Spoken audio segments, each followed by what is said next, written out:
The sirens screamed through the night. Red lights flashed across the concrete walls as alarms blared through Iron Gate Prison. Guards shouted orders, radios crackled, and the metallic clang of boots hitting steel floors filled the air. Somewhere in the chaos, a voice shouted, "They are gone. 2 of them are gone." In the middle of the confusion, Warden Grant rushed through the corridor, his heart pounding. He slammed open the door to cell block D, and froze. The cell was empty. The bars were cut clean through, and on the wall, scratched with a piece of metal, were the words, "We were prisoners, but not anymore." A guard ran in behind him, panting. "Sir, we found one of them in the laundry tunnel. The other is gone." "Who?" the warden barked. "Cole," the guard said, swallowing hard. "Dexter Cole." Grant's eyes widened. "God help us," he whispered. And then, the prison lights flickered, dimmed, and went completely dark. 3 weeks earlier, Iron Gate Prison had been unusually quiet. Located on the outskirts of Arkansas, it was home to some of the country's toughest inmates. But in cell D14, something was brewing. Dexter Cole sat on his bunk, staring at the small window high above his head. He had been inside for 10 years for armed robbery and assault. He barely talked, rarely smiled, and spent most of his time sketching in an old notebook. His cellmate, Ray Donovan, a former police officer turned inmate, watched him from the lower bunk. "You're doing it again," Ray said. Dexter didn't look down. "Doing what?" "Counting the minutes," Ray replied. "You've been watching that window for an hour." Dexter smiled slightly. "That's how long the lights stay off during the night check." Ray frowned. "So?" Dexter finally looked down. "So, it's long enough." That answer made Ray uneasy. The next morning, during breakfast, Dexter sat alone at a corner table, stirring his oatmeal without eating it. Across the cafeteria, a tall inmate with tattoos creeping up his neck approached him. It was Marcus Kane, the prison's self-appointed boss. "Cole," Marcus said, slamming his tray down. "I hear you've been talking to the guards about something. That true?" Dexter glanced up calmly. "If I was, you wouldn't be the first to know." Marcus leaned closer. "You're smart, but you're not untouchable. Remember that." Dexter didn't blink. "You should remember it too." A tense silence filled the air. Then Marcus chuckled and walked away, but not before giving Dexter a look that promised trouble. Ray, watching from another table, knew what that meant. Trouble was coming. That night, Dexter and Ray lay awake in their bunks. The sound of footsteps echoed faintly from the corridor outside. Ray whispered, "You really think you can get out of here?" Dexter didn't answer right away. Every prison has a weak point. Iron Gates just happens to be under our feet. Ray turned toward him. "The tunnels." Dexter nodded slowly. "The old maintenance tunnels from when this place was a factory. They closed them off years ago, but they didn't fill them in." Ray sat up, wide-eyed. "You're crazy. Those tunnels are sealed." Dexter smiled faintly. "Sealed doesn't mean impossible." Before Ray could respond, a loud bang echoed from down the hall, the sound of a fight breaking out. Guards shouted and ran past their cell. Dexter didn't move. He just whispered, "That's our distraction." Ray froze. "You planned that?" Dexter didn't reply, but his silence said enough. 2 days later, during laundry duty, Dexter quietly dropped a small metal rod into his pocket. It looked like a simple bolt, but the end had been sharpened. He'd been working on it for weeks, his first tool. That night, when the lights went out, he began scraping at the corner tile near his bunk. The noise was faint, like the sound of paper tearing. Ray watched nervously from below. "You're really doing this," he whispered. Dexter didn't stop. "You don't have to come." Ray sighed. "Yeah, and stay here to die behind bars. Not a chance."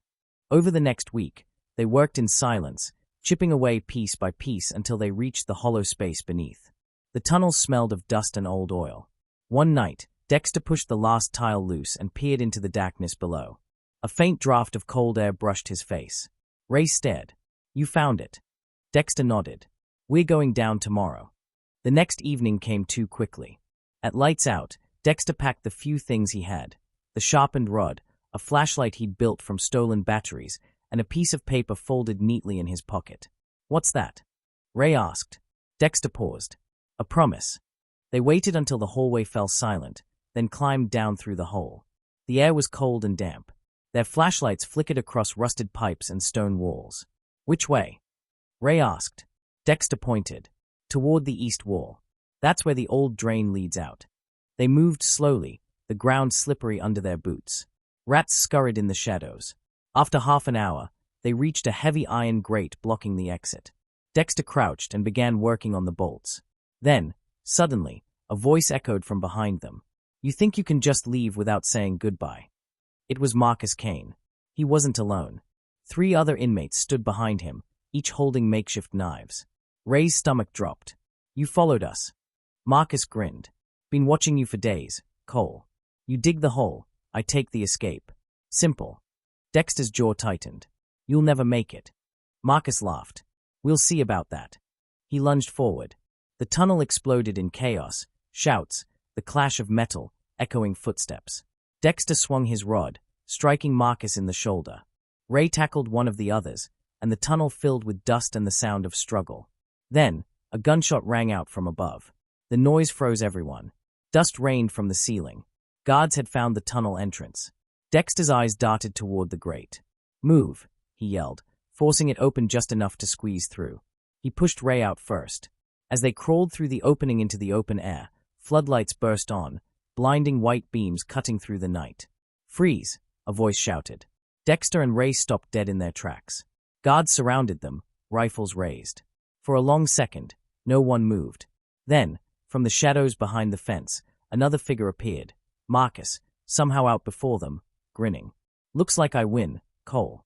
Dexter stared in disbelief. Marcus raised his hands slowly. "But don't worry," he said, voice dripping with arrogance. "We're all prisoners, one way or another." Before anyone could react, Marcus turned and ran straight toward the dark woods. The guards fired. The shot echoed across the yard.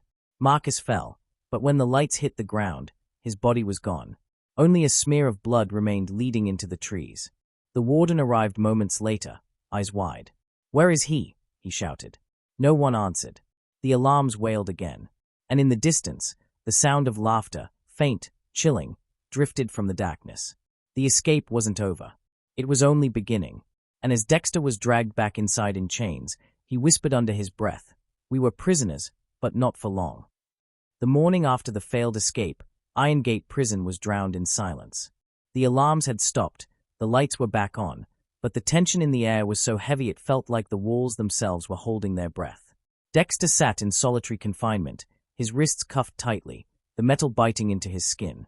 He could still hear the gunshots echoing in his head, still see Marcus Kane's shadow disappearing into the woods. He hadn't slept. He couldn't.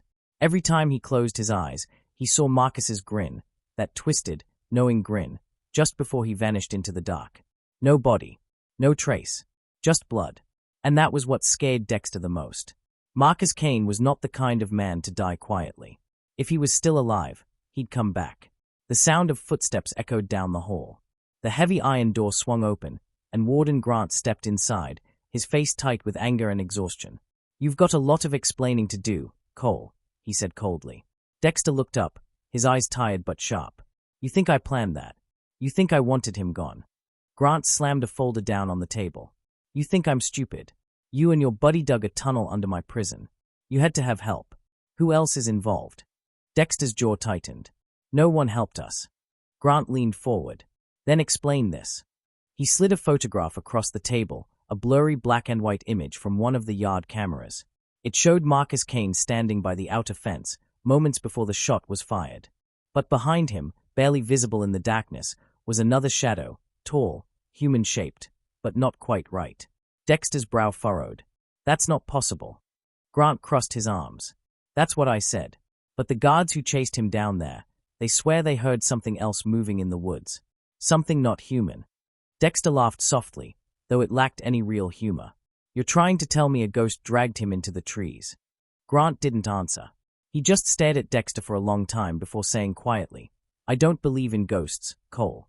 But I've been here long enough to know this place hides things." He turned to leave, then paused at the door. "You better hope I find Marcus before he finds you." When the door slammed shut, Dexter exhaled slowly. His pulse was racing. Something about that photograph bothered him, the shadow behind Marcus. It wasn't just anyone. It was familiar. Later that day, the guards moved Dexter back to cell D14. Ray was already there, bruised but alive. He looked up as Dexter entered. "They said Marcus is dead," Ray muttered. Dexter shook his head. "He's not." Ray frowned. How can you be so sure? Dexter looked at the floor, his voice low. Because the blood they found wasn't his. Ray stared at him, confusion crossing his face. Then whose? Don't ask, Dexter interrupted. Just, trust me. For the next few days, Iron Gate ran on edge. Guards doubled patrols, search dogs combed the surrounding woods, and every inmate whispered rumors about the ghost of Marcus Kane. Some said they saw his figure in the yard at night. Others claimed to hear scratching under the floors, like someone trying to dig their way back in. One evening, as lights out approached, Dexter lay on his bunk staring at the ceiling when a faint sound reached his ears. Tap, tap, tap. It was coming from under the bed. He sat up slowly. The sound stopped. Ray stirred. What's wrong? Dexter held up a hand for silence. Tap, tap, tap. Ray froze. You hear that? Dexter got off the bunk and crouched. The tapping grew louder, faster, until it became a scraping noise, metal against stone. Then it stopped abruptly. For a moment, there was nothing. Then, from the vent on the far wall, a low whisper slid into the room. Dexter. Ray jumped. What the hell was that? Dexter stood motionless, his heart pounding. He didn't move, didn't blink. The voice had been unmistakable. Marcus. That night, neither of them slept. The guards did their rounds, but nothing seemed out of place. Still, Dexter knew something wasn't right. The next morning, he was called to the warden's office again. Grant looked worse than before. There were dark circles under his eyes, and his hands trembled slightly as he poured coffee. Another guard's gone missing, he said. Dexter's stomach dropped. When? Last night. Patrol near the old execution wing. Cameras went down. When we checked the footage this morning, he slid another photo across the table. Tell me what you see. Dexter looked closely. It showed a dark hallway, a flickering light, and the guard, frozen mid-step. But behind him, crawling out of a vent, was the same shadow from the woods. Grant's voice was tight. You see it too, don't you? Dexter nodded slowly. It's him. Grant slammed his fist on the desk. That's impossible. He's dead. Dexter met his eyes. Maybe not. That night, Grant ordered all prisoners locked down early. No one was allowed to leave their cells. The entire prison buzzed with whispers. Then, around midnight, the power went out. The emergency lights flickered weakly. Shouts echoed down the halls. Dexter and Ray pressed against the bars, trying to see what was happening. Suddenly, a guard sprinted past, screaming. His shirt was torn, his face pale with terror. Back! Everyone back! He yelled, fumbling with his radio. It's in the hall. A sharp noise cut him off. A metallic clang, followed by silence. Ray's voice shook. Dexter, what's happening? Dexter's eyes were fixed on the end of the corridor. He's here. The lights flickered once more, and then, through the dim red glow, a shape emerged. Tall, blood-streaked. Marcus Kane. He walked slowly down the corridor, dragging something behind him, the broken door of a cell. His eyes were wild, his grin stretched too wide. Inmates of Iron Gate, he said, his voice echoing through the block.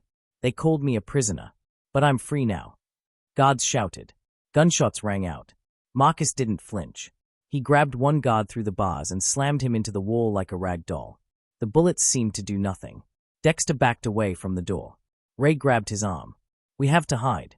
Dexter shook his head. There's nowhere to hide. Marcus's eyes found him across the hall. For a long moment, they just stared at each other, predator and prey, bound by something deeper than hatred. Then Marcus smiled. I told you, Cole, he said softly. We're all prisoners. He reached through the bars, his fingers inches away. The lights exploded back on. Alarms blared. Dozens of guards stormed the block, weapons drawn. Marcus turned his head slowly, smiled again, and whispered, Not yet. Then he stepped backward into the shadows, and was gone. When the guards reached Dexter's cell, there was no sign of Marcus. Just streaks of blood leading into the vent above. The warden ordered the prison locked down for 72 hours. No one in, no one out.